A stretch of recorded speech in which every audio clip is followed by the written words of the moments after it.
Je m'appelle Jovan Divjak. En ce moment, je suis directeur exécutif de l'association. L'éducation créée Bosnie-Herzégovine, c'est depuis 21 ans. Et ma carrière de l'école primaire, secondaire, j'ai fait la faculté militaire à Belgrade. J'ai passé 3-4 ans à Belgrade. À un moment, j'étais dans la compagnie des officiers de Tito, de protection de Tito. Depuis 1966, je suis à Sarajevo. J'ai passé à l'école des militaires ici à Sarajevo. J'étais de défense nationale territoire de Bosnie-Herzégovine de 84 jusqu'à 92. Et puis de 92, j'étais dans l'armée bosnienne jusqu'à 1er mars 97. À ce jour-là, je suis à la retraite et je me trouve, voilà, vous êtes dans mon bureau, dans l'association où je me sens comme chez soi, c'est l'autre maison. La première, c'est à Logavina, j'habite Sarajevo 50 ans. Et voilà, de matin, tous les jours, de matin jusqu'à 14, 12, 13 heures, on s'occupe d'aider les enfants victimes de la guerre, les talentueux, les invalides, les minorités roms, les enfants minorités roms, et puis les enfants qui sont dans un statut social. Voilà, moi je peux le dire, je suis libre de mon nom, heureux et amoureux. Mon général Jovan Divjak. Bravo. On va revenir peut-être un peu à votre passé qui peut être parfois douloureux. Vous avez été général, disons, dans l'armée bosniaque. Voilà. Voilà. Alors, la guerre qui s'est passée notamment ici, qu'est-ce que ça vous rappelle comme souvenir? Quels sont les grands souvenirs qui vous viennent à l'esprit lorsque on parle de Sarajevo, lorsqu'on parle de cette guerre qui a fait que... Ce sont des images. D'un côté, comme militaire, professionnel, tout le temps j'étais avec les soldats, les états-majors, j'ai visité les lignes de confrontation, les hôpitaux, ça, d'un côté, ça. Et de l'autre côté, je peux vous dire que quand j'étais jeune, avant mon étude militaire, j'aimerais étudier psychologie, pédagogie. Et j'ai bien appris ce que veut dire envers les autres, les différents. Et j'ai très bien profité de tout ce que j'ai appris à l'école, à la militaire, comme les officiers. Et tous mes efforts étaient donnés de bons souvenirs aux soldats. D'abord, le préparer de défendre, de dire comment il faut se cacher, comment il faut protéger le tranchée. Et de l'autre côté, j'étais toute la journée avec les citoyens. Les citoyens à l'hôpital, les hôpitaux, la pharmacie, à l'école, je visitais même quelquefois les écoles. J'étais au théâtre pour que les artistes disent voilà, il est avec nous en général. Et j'insiste dans mon espoir où il faut oublier les images qui sont très très mauvaises. Mais quand même, je vais expliquer une histoire de Sarajevo, de Bosnie-Herzégovine, d'une famille. Pour moi, c'était une histoire de Bosnie au temps de la guerre, après la guerre.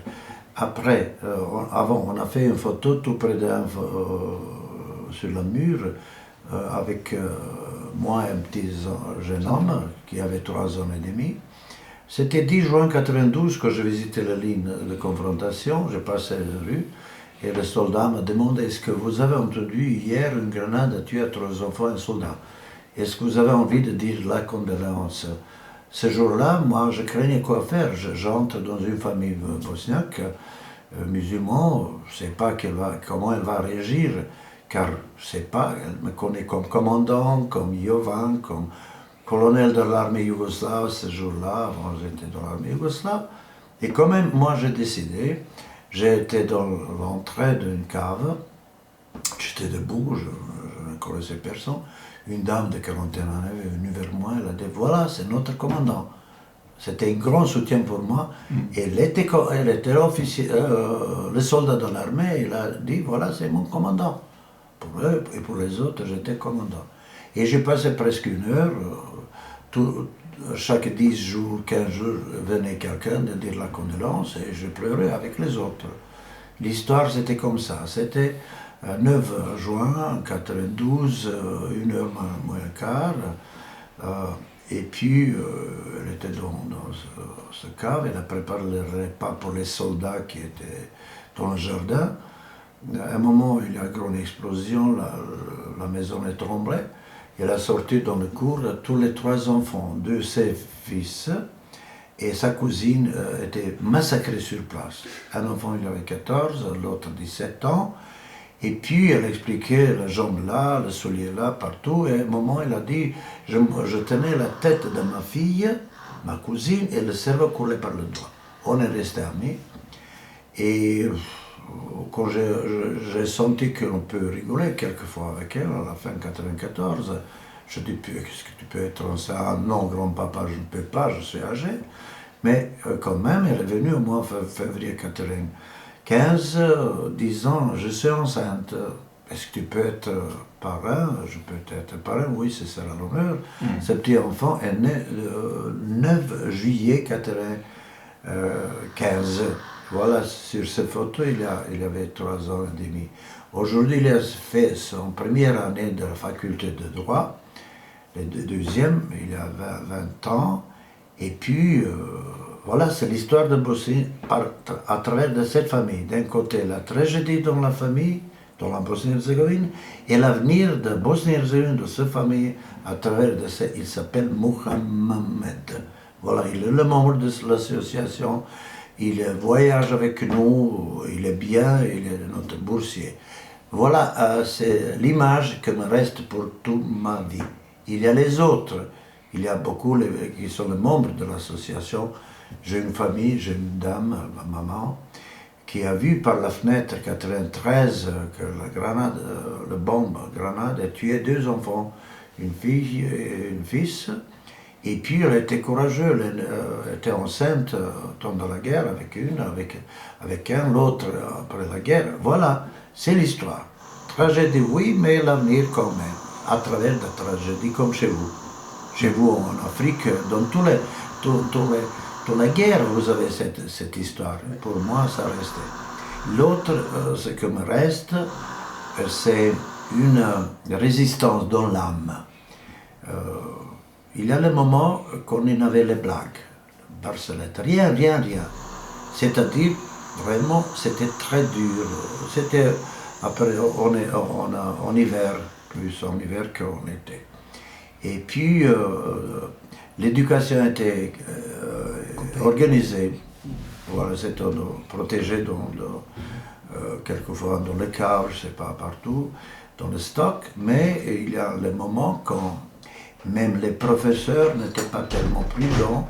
Les enfants jouaient dans le cours, il y avait des bombardements et les morts. Il y a au mois de janvier 93, une grenade qui explodait dans le cours. Les enfants étaient dans l'école. Et à un moment, 5 enfants et l'instructrice étaient tués d'une grenade. Voilà. L'éducation, l'université fonctionnait. Dans l'abri, les jeunes qui étaient les étudiants, on a visité le cours, examen, 2-3 mois, puis il était dans l'armée, en première ligne, et voilà, c'était comme ça. Quand je parle de résistance, le journal au Slobodien n'est paru tous les jours, sauf un jour. Puis, télé, quand il y avait l'électricité, mais générateurs, on a profité de ça, ça fonctionnait. Voilà, la vie était organisée d'une manière, on peut dire, normale. Presque tous les soirs, tous les jours, il y avait une vernissage. Je me souviens, mon ami est bien connu, je pense, Afan Ramić, un peintre très connu, qui est décédé il y a 6 mois, qu'il a même organisé un vernissage, c'était 30 décembre 1992, c'était 21 jours après mort de son fils, et c'était hommage à son fils. Tiens, comment on paye. Voilà, c'est incroyable. Je pense que c'est toutes les guerres. Par exemple, au mois de mars 1996, on a organisé le choix de Miss de Sarajevo de la guerre, pendant la guerre. Au mois d'août 1993, c'est Madame Sousa Zontal, qui était à Sarajevo, qui a mis à la scène au théâtre en attendant Godot, etc., etc. Voilà. C'est une résistance, c'est provocation à eux des collines autour de Sarajevo de dire « Ah, vous ne pouvez pas nous arrêter de se défendre. » Voilà. Et quand je parle de moi, j'ai toujours des petites choses. J'avais de la chance, en 1994, jouer aux échecs avec le champion du monde des échecs, Kasparov. Et je vous demande, qu'est-ce que vous pensez, qui a gagné? C'est Kasparov? Non, c'est moi. Mais pourquoi moi? Mais pourquoi... Il vous a laissé gagner? Non, parce que vous avez sur la table. Ça, c'est bien. Oui, mon général. Très bien. Oui, mon général. Et les moments qu'on était libre, oui. On a joué au foot, on a joué au basketball. Voilà, ça nous donne un effort de passer les jours un peu rigolants à cette attaque, cette agression. Mon général, je voulais aussi savoir, parce que on parle... De mes amantes, oui, si vous voulez. Je voulais parler par rapport au maréchal Tito, parce qu'on sait que lorsque on parlait de l'armée yougoslave, c'était une armée forte, etc., etc. Mais aujourd'hui, on ne parle que des Bosniaques, des Serbes, des Croates, des tout ça. Voilà. Des Macédoines. Voilà. Est-ce que l'époque des Tito est encore... Pour moi, c'était très l'époque magnifique pour tout ce qu'il respectait la constitution de Yougoslavie, mais qu'ils n'ont pas appris, c'est partout. Mais si on apprend la constitution, elle est en prison. Il y avait les prisons pour eux qui se confrontaient avec, on peut dire, le gouvernement, avec les partis communistes. Voilà, je ne suis pour ça. Et quand même, on a vécu 35 ans, le meilleur qu'autour de nous, dans la guerre de l'Est, l'Ouest, tout ça. Et je pense, vous avez l'expérience que les citoyens de Hongrois, de Tchéquie, Slovaquie, ils étaient même en vacances en Yougoslavie. Oui. C'était moins cher, libre, l'éducation c'était obligé pour tous, régulière. On a eu au moins que 10% chômeurs aujourd'hui, à Bosnie c'est 40-45. Tout ça c'était bien organisé. Il y en a qui ont se confronté, et ils étaient prisonniers, punis quelquefois sans procès qui est régulier. Il y en a qui n'étaient pas contents, mais ils n'étaient pas nationalistes, qui étaient bien contrôlés ces jours-là. Après la Deuxième Guerre mondiale, il y en a qui sont restés dans le coin, se cacher. Résister. Mais résister. Mais ils ont profité des moments de nouveaux échanges dans le Balkan, en Europe, et sont revenus à ces positions d'avant. Les nationalistes n'aimaient jamais la solidarité, bratstvo jedinstvo, égalité, ils n'aimaient pas ça. Car les nationalismes, c'est partout, même en Turquie, même chez vous, les nationalistes n'aiment pas l'autre. Oui. Dans le Balkan, il y a un procès, il y a même l'histoire que les Serbes, comme majorité, veulent dominer. Et dans sa vision, pendant plus que 150 ans, il aimait avoir un État où sont les Serbes. Tous les Serbes doivent vivre dans un État.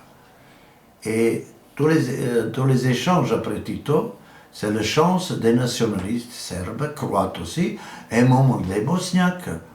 Mais même au commencement de la guerre en Bosnie-Herzégovine, à un moment, c'est 1993, il y avait l'idée des Bosniaques nationalistes d'avoir un État musulman, un petit État musulman. Mais les musulmans bosniens-herzégovins ne peuvent pas vivre sans les Serbes et les Croates de Bosnie. Pas des Serbies de Croatie, mais un grand intérêt des Serbes de Belgrade et des Croates de Zagreb pour les Croates et Serbes en Bosnie-Herzégovine. Et ça nous sépare. Même aujourd'hui, les Serbes veulent vivre avec Belgrade.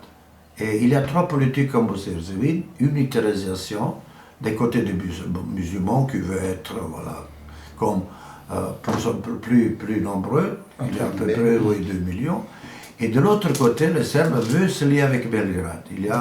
On a prévu un référendum que Republika Srpska veut s'appuyer à Belgrade. Les Croates de Zagreb ont grande influence aux Croates en Bosnie, pas tellement aux Croates en Bosnie centrale, mais aux Croates en Herzégovine. Et voilà, il y a même dans la constitution de Croatie et de Serbie, dans les lois d'élection, que les Croates de Bosnie-Herzégovine peuvent voter pour le Parlement croate Zagreb. C'est presque la même chose avec les Serbes. Et voilà, ça ne se parle. Et le grave problème, à mon avis, ce moment, c'est qu'on a on a fait purification ethnique totale, partout. D'abord, c'était au bord de Drina, la vallée de Drina. Avant la guerre, il y avait à peu près 60% des Bosniaques. Aujourd'hui, il n'y a que 2-3%. Il y a un territoire qui est à Republika Srpska qui s'appelle Posavina, tout près de la rivière Sava. Posavina. Avant la guerre, il y avait 150 000 catholiques. Aujourd'hui, que 15 000. 15 000. Quand on parle par exemple de Sarajevo, avant la guerre, il y avait 48% des Bosniaques, 30% de Serbes, 17% des Croates. Aujourd'hui, 95% sont les Bosniaques. Ils sont contents de contrôler. Sarajevo, Zenica, Tuzla, Bihać, un peu de Mostar. Voilà. Et les Serbes, par exemple, à Banja Luka, avant la guerre, il y a 50% des Serbes, 30% des Croates et Bosniaques. Aujourd'hui, il y a 80% des Serbes. Voilà. Ils sont contents de contrôler et dominer. Et quand on va à l'élection, on a dit « Ah, c'est une vote pour moi ».